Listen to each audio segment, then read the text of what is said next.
My buddy Lucas and I had been in Chiang Mai for about 4 days, mostly doing the usual backpacker things, night markets, hostels, temple hopping, the kind of low-effort days that blur together.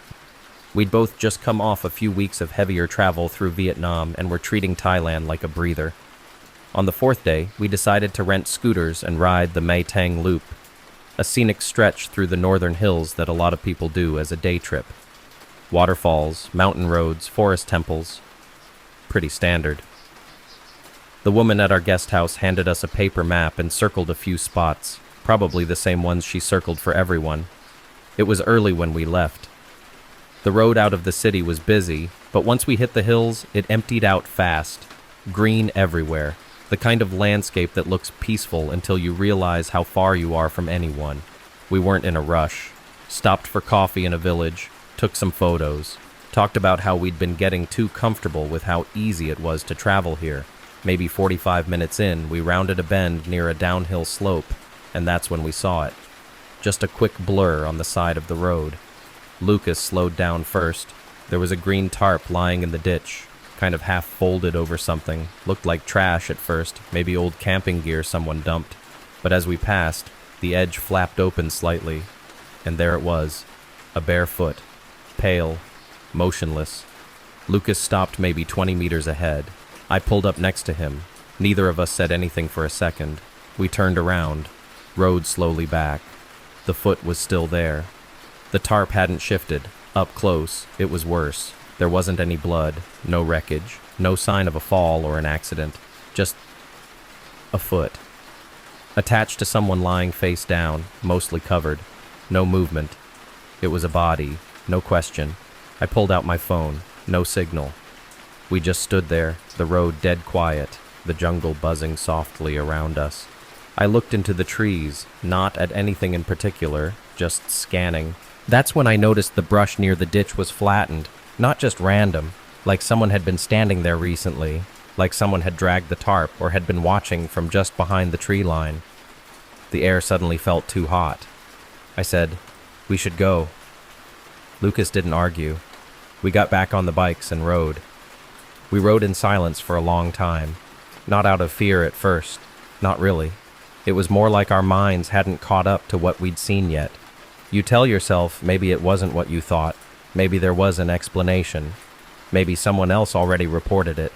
But even as we kept going, I couldn't shake the way the brush looked around the tarp, like someone had just been there.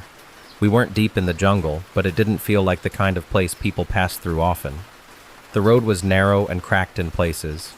There were long stretches without a single house or vehicle. The sky had started to cloud over too, nothing dramatic, just that heavy, overcast gray that dulls everything. It made the whole area feel emptied out. Another 20 minutes passed before we saw a small roadside drink stand. A little wooden shack with a faded Coca-Cola sign and a few dusty chairs. There was an older man sitting under the awning. He looked up as we pulled in, then stood slowly as we got off our bikes. I grabbed a bottle of water from the cooler and handed him some coins. Then I asked carefully, "Do you speak English?" He gave a small shrug and said, "Little." I glanced at Lucas. We hadn't planned what to say. I took a breath and said, "We saw something, down the road. A person, in the ditch, covered by a tarp." The man just looked at me. I tried again, pointing down the road and saying, "A body. He might be dead." Still nothing. Not even a reaction. He was just watching. I pulled out my phone and gestured at it. "No signal," I said. "Can you call the police?" He kept watching me. Then finally, without changing his expression, he shook his head once and said, "You should go." That was it. No questions, no curiosity, just that. Lucas asked, "Do you understand? There's a person back there." The man cut him off quietly. "You leave now." He wasn't being aggressive, but something in his tone shut the conversation down completely. Then he turned and walked back into the small house behind the stall. The screen door creaked closed. I looked at Lucas. He was already putting his helmet back on. We didn't talk about finishing the loop. Neither of us said it out loud, but we were both thinking the same thing. We were way too far out with way too little information. And if locals weren't reacting the way you'd expect, maybe that meant something. We turned around and started heading back the way we came, past the trees, past the bend, past the place where we'd seen the tarp. We didn't stop. We didn't even slow down. And this time, I couldn't help but keep checking the mirrors. I wasn't expecting anything, but I couldn't shake the feeling that we weren't the only ones on that road anymore, that someone had seen us stop, seen us staring at what we shouldn't have seen. About 30 minutes from the city, we finally got signal again. I pulled over and opened the map. Lucas asked if I wanted to report it. I didn't answer right away. There was this strange pressure in my chest. Not guilt exactly, but something like it. Like whatever we'd just walked into was bigger than us and not meant for us to solve. Eventually I said, "We don't even know what we saw. It could have been..." Lucas cut in quietly. "It wasn't nothing." We got back on the bikes and didn't stop again. We made it back to Chiang Mai just before the sky went fully dark. It should have felt like relief. The noise, the streetlights, people on scooters, the buzz of normal life again. But it didn't. Something had shifted. We weren't talking, just moving like we were on autopilot. At the guest house, we returned the scooters and walked past the front desk without saying a word. Upstairs, we didn't even turn the lights on at first, just sat in silence for a while. Lucas opened his phone, scrolling through messages. I kept replaying everything in my head. That tarp, the stillness, the way the man at the stall didn't even look surprised. It all felt like something we weren't supposed to see. Eventually, Lucas said, "What if someone saw us stop?" I didn't answer.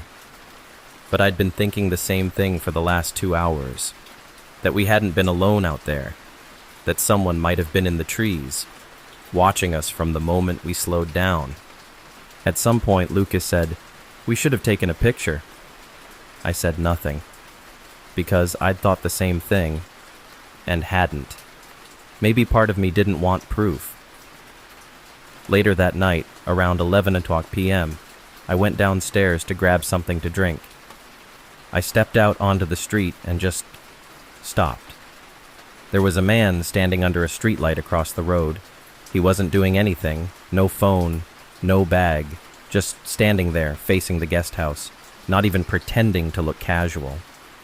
I looked at him for maybe 5 seconds, then turned and walked toward the store, trying not to speed up. When I came out, he was gone. I stood on the sidewalk for a while, scanning the street. I kept telling myself maybe he was just a local, just waiting for someone, just standing there.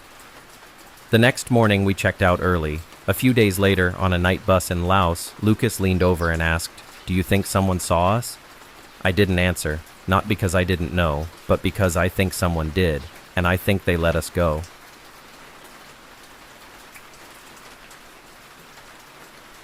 I'd been in Phnom Penh for less than a week. It wasn't my favorite stop, not because anything had gone wrong, just because it felt like the kind of city where things could go wrong if you weren't paying attention. I was staying in a cheap hostel near the river, the kind of place with $7 beds, creaky fans, and travelers constantly rotating in and out. Most nights I kept things pretty low-key. Eat, walk around, back by 11. That night I stayed out a little later. Had a couple beers with some people from the hostel at a night market near the riverside. By the time we wrapped up, the streets were nearly empty. Just as I reached the corner, a tuk-tuk slowed down beside me, and the driver waved me over. He wasn't pushy, just nodded when I showed him the name of my hostel and the PIN on my phone. The price he gave me was normal. I got in. We pulled away from the lights of the market and turned down one of the main roads. At first, everything looked familiar. Street vendors packing up, stray dogs trotting along the sidewalks, scooters weaving through traffic. Nothing out of the ordinary. Then the driver made a left. Not a sharp one, just a casual turn onto a quieter street. Still in the grid, still lit, but noticeably darker. Fewer people. I checked the map. It wasn't a major detour. We were still heading in the right general direction, just not the exact way I'd walked earlier. He made another turn, then another. Each one felt a little less familiar. The shops gave way to closed garages and empty lots, more fences, fewer windows with lights on. I leaned forward. "Is this a shortcut?" He nodded, still facing forward. "No traffic." His voice was low, almost bored. I sat back, tried not to overthink it. But the next few blocks only got quieter. The streetlights thinned out. A lot of the buildings looked half-built or completely abandoned. Rebar sticking out of the tops, doors welded shut. There were still cars here and there, but no people, no one walking, no tuk-tuks besides ours. I checked the map again. We were still inside the city, no question about that, but we weren't near the hostel anymore, and the route wasn't correcting. I tapped the driver's shoulder. "This isn't the way. I'll get out here." He didn't respond. I raised my voice. I said, "Stop, I'm getting out." He kept going, then he slowed, not suddenly, just a long, gradual coast, and turned down a wide open space between two low buildings. It wasn't a road, more like a construction area or an empty lot waiting to become something. No people, no lights, just trash piles, concrete blocks, and shadows. The tuk-tuk rolled about 15 meters in and came to a full stop. The driver cut the engine. The tuk-tuk sat in the middle of the empty lot. The driver had cut the engine, but he didn't move, didn't turn around, just sat there staring ahead like we hadn't spoken. I looked around. We weren't in the middle of nowhere. We were still in the city, technically. But it didn't feel like it. The space around us was dead quiet. A crumbling concrete wall on one side, a half-finished building on the other, and trash piled in the corners like someone had been dumping here for years. I said, calmly, "This isn't my stop." Nothing. I glanced at my phone. I thought about calling someone, but I didn't even know what to say yet. A tuk-tuk driver took me somewhere weird. Didn't exactly sound urgent. But something felt wrong. Then I heard it. The sound of a motorbike approaching. I turned in my seat. A small motorbike was coming in behind us. No headlight on, just the low hum of the engine. It coasted into the lot slowly. Two men, no helmets. They stopped about 20 feet away. One stayed on the bike. The other climbed off and started walking toward us. Not fast, not aggressive, just deliberate. I turned back to the driver. "Hey, take me back, right now." No answer. That's when it hit me. This was a setup. The man kept walking. No one said a thing. Not the driver, not the guy coming toward me, not his friend sitting on the bike behind him. I didn't wait to see what they were planning. I jumped out and ran. Behind me, I could hear one of the men shouting. I couldn't understand what he was saying, but he was clearly yelling at me to stop. The further I ran, the louder he screamed. I darted past a stack of broken tile, through a narrow space between two walls, and out into a side alley that smelled like motor oil and garbage. I didn't stop running until I reached a lit street. Not a main road, but enough. I spotted a tuk-tuk parked near a convenience store. Older driver, smiling, half asleep. He didn't ask questions. Just looked at the pin on my phone, nodded, and started the engine. The ride back felt longer than it was. I checked behind us more than once. Nothing followed, but I didn't relax until I was inside the hostel, door locked, fan spinning overhead. I stood there in the dark, trying to slow my breathing. And the thing that stuck with me, more than the guy walking toward me, more than the silence, was the driver. He never looked back. I didn't sleep that night, not because of fear exactly, just the weight of it, the way everything had happened so smoothly, like I'd stepped into something that had been prepared for someone. For me. I left Phnom Penh the next morning without telling anyone. The ride out was long. I took a bus across the border and sat in the back with my headphones in, trying not to think about it. At one point, the guy next to me asked where I'd come from. He was British, maybe in his early 30s, backpacker type, friendly. I told him Phnom Penh, and he asked how it was. I paused, then told him. Not the whole thing, but enough. Wrong turns. Empty lot. The man on the bike. The tuk-tuk driver, parking without saying a word. He didn't interrupt, just listened. When I finished, he said, "That sounds almost exactly like what happened to the friend of a guy I met in Kampot a couple weeks ago." I looked at him. He nodded. "French guy, same setup. Late night tuk-tuk, taken somewhere out near the edge of the city. They didn't say anything, just boxed him in. Took him somewhere else after that. He woke up in a storage unit, phone gone, passport gone. Made him pull money out over and over. Said they filmed him entering his PIN. Told him if he messed up once, they'd leave him in a ditch. He said the guy eventually got out. Flagged down a factory worker the next morning. Made it to the embassy barefoot. Said he was glad they only took money.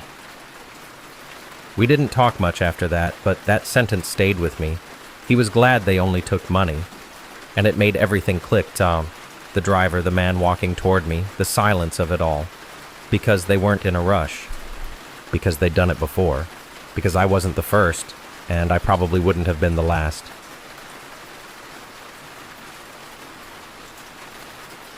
I'd been backpacking through Southeast Asia for a couple of months when I finally hit a wall. Too many overnight buses, too many hostel beds, too much noise. I wanted silence, something green and still. So I booked a jungle bungalow just outside of Ubud. It looked perfect. Tucked into the trees, all dark wood and bamboo, with a mosquito-netted bed and an open-air shower that faced the rice paddies. It felt like something out of a dream. Quiet, beautiful, secluded. Maybe too secluded. The reviews were glowing. Everyone talked about how peaceful it was, how magical the jungle nights were. The host sent me a code, said the key would be in a lockbox beside the stairs. No check-in, no staff. I arrived around 4, let myself in, didn't see another soul.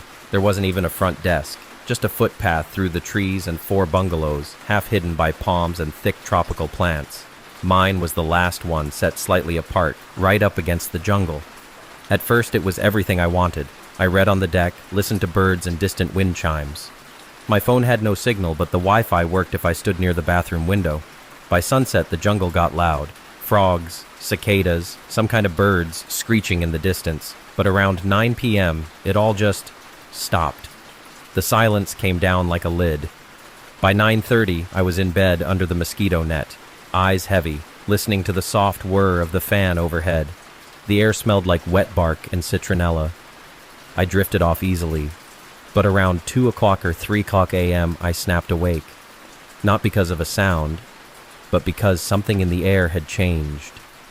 The stillness felt wrong, heavy. My skin prickled, and I was suddenly wide awake, my heart already beating faster than it should have been. I lay still, holding my breath. I don't know how long I waited, maybe 30 seconds, before I heard it. Creak, just one. A faint shifting of weight on the wooden deck outside. Like someone, or something, had just taken a single step. Then silence again. My whole body locked up. Not in panic, exactly. Just that full body freeze you feel when your instincts tell you something's not right. I didn't sit up. I didn't even turn my head.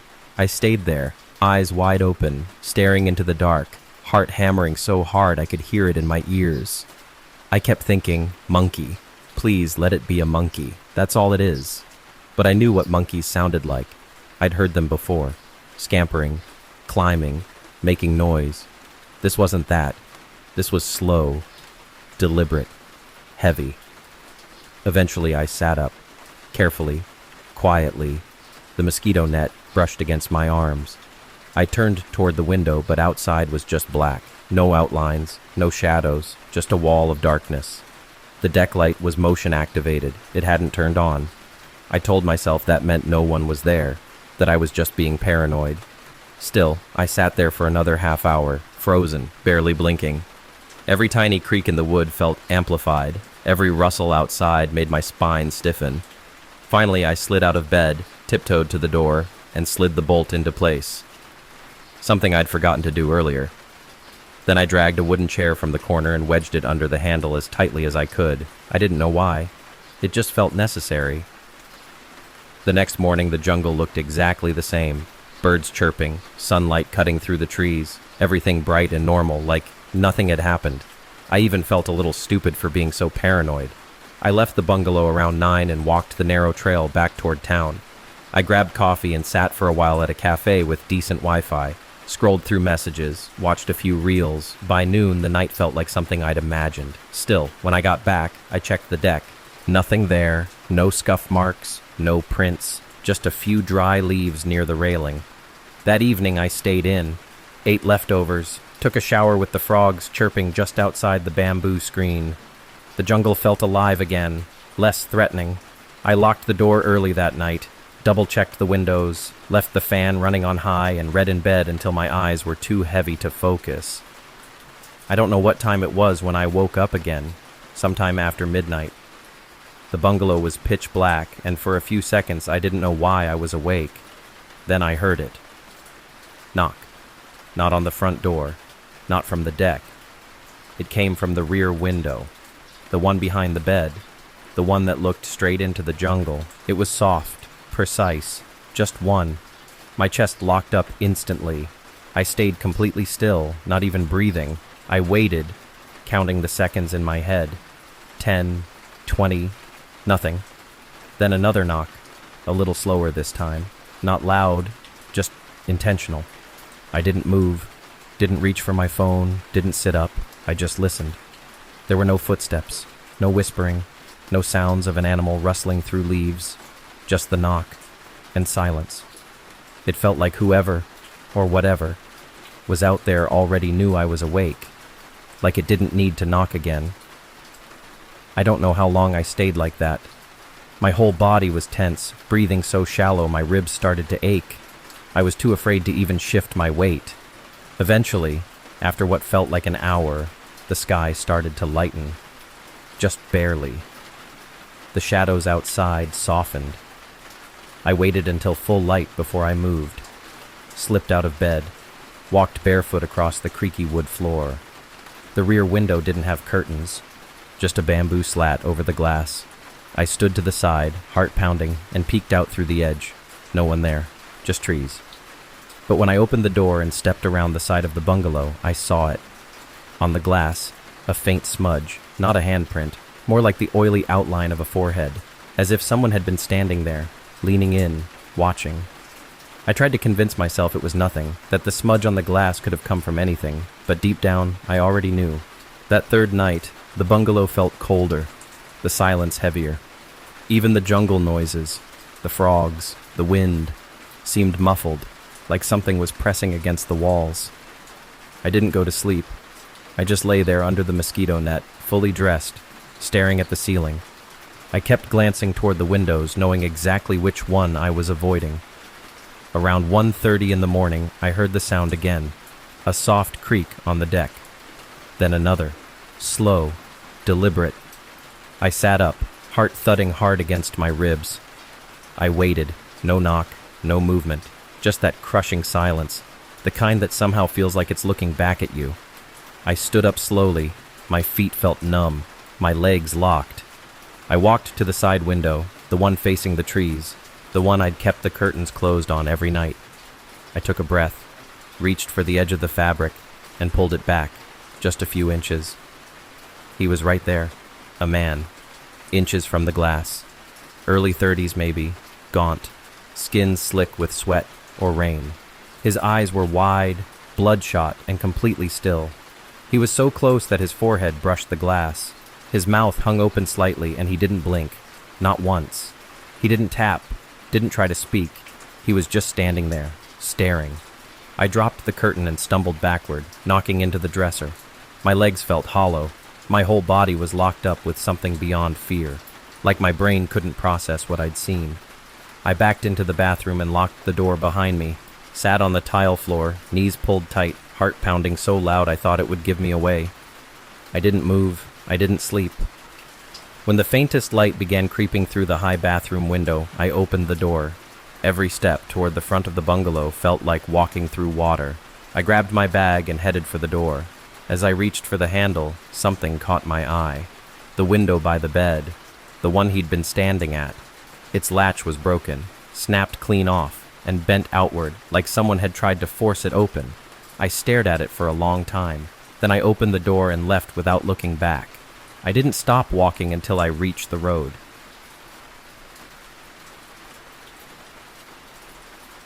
I was 3 weeks into a solo trip through Southeast Asia when I landed in Manila. It wasn't originally part of the plan. My flight to Palawan had been canceled last minute, so I ended up stuck in the city for 3 nights. I booked a cheap hotel in Makati, not one of the party hostels, but still close enough to walk to a few bars and restaurants. The place looked all right in photos. Plain white room, boxy furniture, no windows, but clean enough and with functioning air conditioning, all I really needed. On my second night, I went out for drinks with a couple of people I'd met earlier that day on a walking tour. We weren't close, but they seemed chill, and I figured it beat eating alone. We ended up at a little rooftop bar just off Poblacion. Plastic chairs, reggae music, buckets of beer. The night stretched longer than expected. A few beers turned into shots, then something local I couldn't pronounce. Somewhere around 1 a.m., I peeled off and headed back to my hotel. Alone. I don't remember walking through the lobby or the elevator ride, just a hazy flash of unlocking the room door and face-planting onto the bed fully clothed. The next thing I remember was waking up. Everything was dark, completely still. That strange post-drinking disorientation where your brain wakes up before your body does. I blinked a few times, trying to figure out where I was. The AC hummed softly in the background. The digital clock on the bedside table read 3:43 a.m. I rubbed my face and sat up slowly. My head throbbed. The room was hot, much hotter than I remembered. It was then that I noticed the smell. Faint, sharp, cigarette smoke. At first I thought it must have drifted in from the hallway, until I remembered the room didn't have any windows or a balcony, and I was sure it was non-smoking. I looked toward the far corner of the room, the armchair by the wall. There was a person sitting there, silhouetted in the dark, still. The cherry of a cigarette glowed faintly in their hand. They weren't looking at me, not clearly, just sitting, breathing, smoking. I didn't say anything, didn't move. I just stared, frozen, trying to figure out if I was still dreaming. After a few seconds, maybe longer, the figure stood up. They walked calmly toward the door, didn't rush, didn't say a word. The door clicked shut behind them. I was too stunned to react. I sat there for a long time, still half drunk, still unsure whether it had really happened. Eventually, I lay back down, facing the wall. The smell of smoke still clung to the air. I woke up late, probably close to noon. The room was hot. My mouth was dry. I could still taste last night's alcohol in the back of my throat. At first, I didn't think about it. Not the bar, not the walk home, not what I'd seen, or thought I'd seen, in the middle of the night. It wasn't until I sat up, swung my feet over the edge of the bed, and caught a faint scent in the air that it all came flooding back. Smoke. I froze. I looked toward the corner by the armchair, the one near the wall. Everything looked normal at first, but when I stepped closer, I saw it. Right there on the tile floor, a small scatter of cigarette ash. Not a lot, just enough to notice. A few gray flakes, a faint, ghost-like smear where someone had rubbed something out. There was no ashtray in the room. I don't smoke, and this wasn't dust. I stared at it for a long time, not moving. My skin felt cold. I checked my things, wallet, passport, phone, all untouched. The door was shut, locked, but none of that mattered. Someone had been in the room, sat right there in that chair, lit a cigarette, watched me sleep, and then left. No signs of forced entry, nothing stolen, no noise, just the quiet presence of someone I never invited, who didn't take anything, didn't speak, didn't wake me, just watched. I packed up and checked out within the hour. The guy at the front desk barely looked up.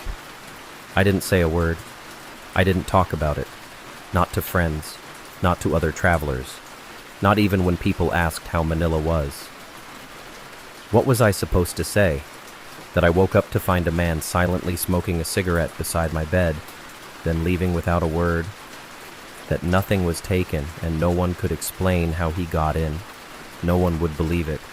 Or worse, they'd brush it off like I imagined the whole thing. I didn't imagine it. The ash was real, the smell, the mark on the floor where someone had tapped a cigarette as if they had all the time in the world. I moved to a bigger hotel near the airport the next night, not because it was safer, just because I needed walls that felt thicker, doors that made noise when they opened, people at reception who made eye contact. For the rest of that trip, I barely slept. Even now, years later, I still check the corners of every hotel room when I walk in, behind the curtains, inside the closet, and especially the chair. Because what scares me most isn't how he got in, it's that I never would have known if I hadn't woken up. It was my second night in Hoi An, the kind of place that feels like a dream version of travel. Lanterns glowing over the river, no horns, no hassle. It almost felt too safe. like the kind of quiet that makes you drop your guard without realizing it.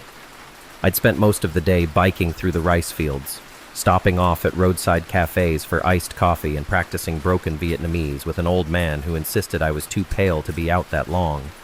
Back in town, I'd walked the market, watched tailors stitching fabric by hand, and eaten a dinner I still think about. Crispy chicken with fresh herbs, cold beer, the works.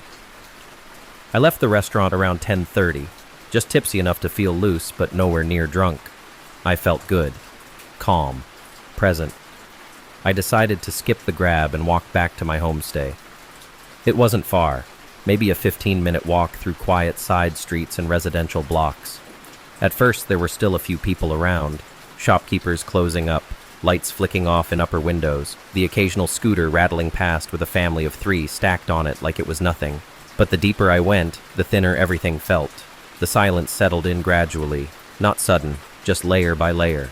I remember noticing how clear the night air felt, the smell of charcoal smoke and river water, a dog barking a few streets away, my own footsteps on uneven pavement, and then I saw her.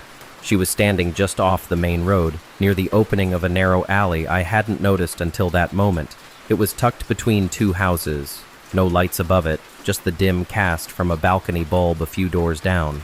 She was barefoot, thin, maybe in her early 20s, Vietnamese. Her t-shirt hung loose on her frame. Her arms were crossed tight against her chest. Her head was down. I slowed as I passed. I don't know why. Maybe instinct. Maybe curiosity. She looked up, and immediately, I felt it. That prickling tension you can't explain. Not fear, not even concern, just a wrongness, a pressure in the air. Her face was blank. Not blank like numb or dazed, blank like waiting.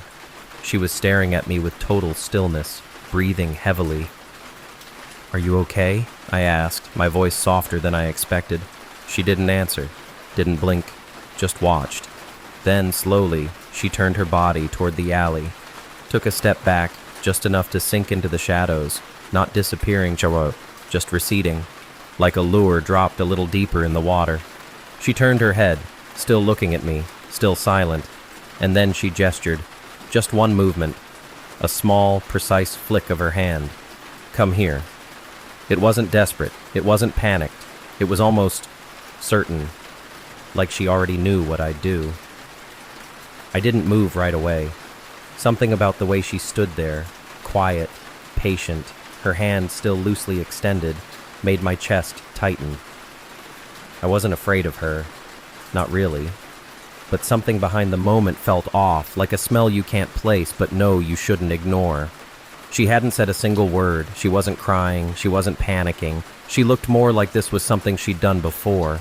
I took half a step forward and stopped. The alley behind her looked darker than the rest of the street, not just unlit, dead quiet, no sound, no movement. I tried to glance past her, but the shadows swallowed everything. It felt too still, like someone had pressed pause. That was the moment I really noticed her feet, barefoot, on uneven stone. In an alley like that, there were tiny scratches along her ankle, and just above them, what looked like a smudge, dirt maybe, or something else. She took another small step back, still facing me, still watching.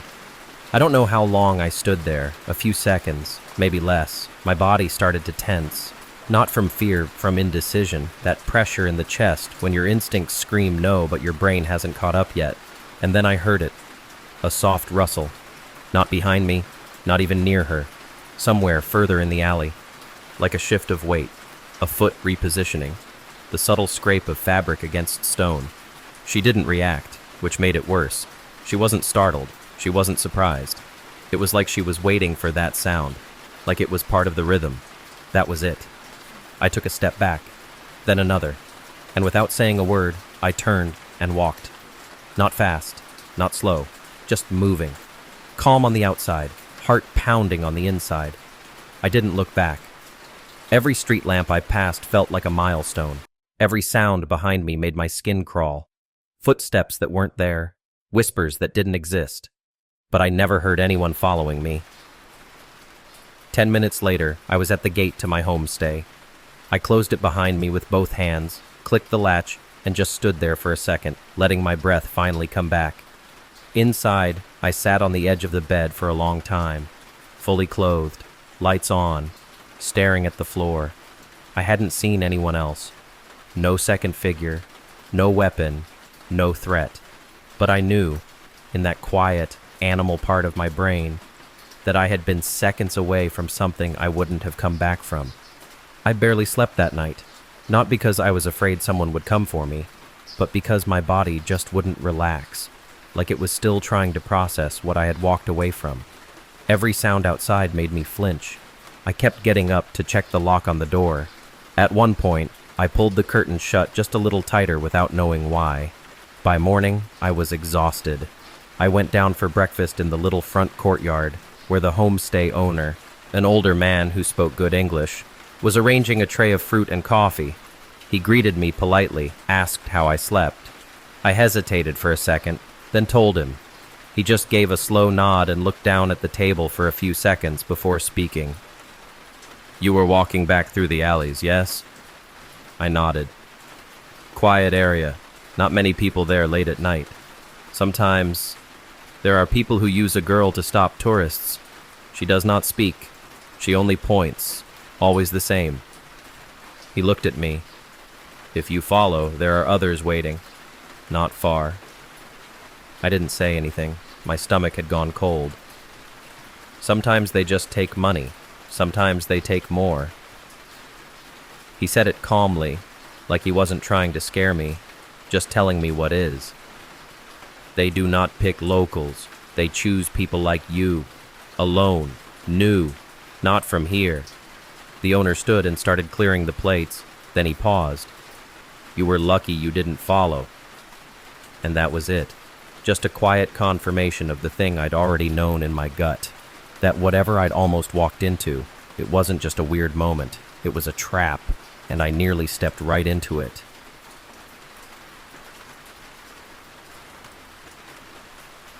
My girlfriend and I were about 3 weeks into a Southeast Asia trip when we got to Bangkok. It wasn't our first stop, and definitely not the craziest place we'd been, but something about the city was overwhelming in its own way. The noise, the humidity, the non-stop motion. We were staying in a mid-range hotel just off Sukhumvit. Nothing fancy, but clean. A step up from some of the hostels we'd used earlier in the trip. After spending the day out walking, Chatuchak Market, a temple or two, dinner near Nana, we were dead tired by the time we got back. It was a little after 11:30 p.m. The lobby was nearly empty. One guy behind the front desk gave us a quick glance before going back to his phone. We took the elevator up to the 4th floor and walked the long hallway past the vending machine and fire exit to room 406. She tapped the key card. The green light blinked, the lock clicked, and we stepped inside. Everything looked exactly as we'd left it. Curtains drawn, lights off, our backpacks still sitting by the bench, one half-drunk water bottle on the nightstand. I kicked off my shoes and collapsed onto the bed. My girlfriend went into the bathroom to wash up. I could hear her rinsing out her toothbrush and talking to me through the door in that half-muffled way people do when they're brushing their teeth. "Did we already pay for breakfast tomorrow?" "No idea," I said, pulling my phone charger out of the wall. "We can just grab something down the street." When she came back out, I was already halfway under the blanket. She tossed her bag onto the chair, turned off the bathroom light, and crawled in next to me. I turned over and started dozing almost immediately. She was still on her phone, thumb scrolling in that same steady rhythm. I remember the screen glow casting a faint light across the ceiling. The room was quiet, just the hum of the AC unit and the occasional squeak of the headboard when one of us shifted. Then I felt her go still. It wasn't dramatic, just subtle. The way you notice someone next to you stiffen without knowing why. A second passed. Then she whispered, "Did you hear that?" My eyes were still closed. "Hear what?" She waited. It sounded like, I don't know, something dragging. That pulled me out of my haze. I turned onto my back and listened. At first, nothing. Then, the sound again. Quiet, but real. A dry, rhythmic sound, like fabric being pulled slowly across wood. Her hand found mine under the blanket, and then she said it, so quietly I almost missed it. "I think it's coming from under the bed." The second she said it, I went cold. I didn't say anything, just listened. And there it was again, a dry shift, a whisper of movement coming from beneath the bed. I sat up and reached for my phone. The screen lit up the room just enough to see her face, pale, eyes wide, not blinking. I leaned over the edge of the bed, just slightly. Nothing but darkness, but the sound was clearer now. A soft, steady breathing, close, human. I didn't hesitate. I grabbed her hand, pulled her out of bed, and we were out the door in seconds. Not looking back, not grabbing our things. The adrenaline made everything blur. I just remember the hallway light flickering and the sound of my heartbeat in my ears. We went straight to the lobby. The front desk guy stood up the moment he saw us. "There's someone in our room," I said, trying to keep my voice from cracking. "Under the bed, room 406. He blinked. "Are you sure?" "Yes," I said. "We heard them breathing." He stared for a second, then picked up the phone and made a call. A few minutes later, a man in a Navy security shirt came out from a side room holding a flashlight and a ring of keys. "Come," he said. That was all. The elevator ride up felt longer this time. When we got to the room, I pointed at the door. The guard took out a key card and tapped it. The lock beeped green, but the door didn't open. It only opened about an inch, then stopped hard, like something inside was blocking it. The guard paused, tried again. Nothing. Still latched. He muttered something in Thai under his breath, then pulled a small pouch from his belt. Inside was a thin metal tool, looked like a flat hook or bar. He crouched, slid the tool through the narrow gap in the door, and started working at the latch from inside. The hallway was quiet, just the soft scraping sound of the tool inside the door. We stood there in silence for nearly 2 minutes. My girlfriend gripped my wrist so tightly I could feel my pulse in her fingers. Then, a soft click. The door opened. The room looked still, exactly as we'd left it. Lights off, curtains closed.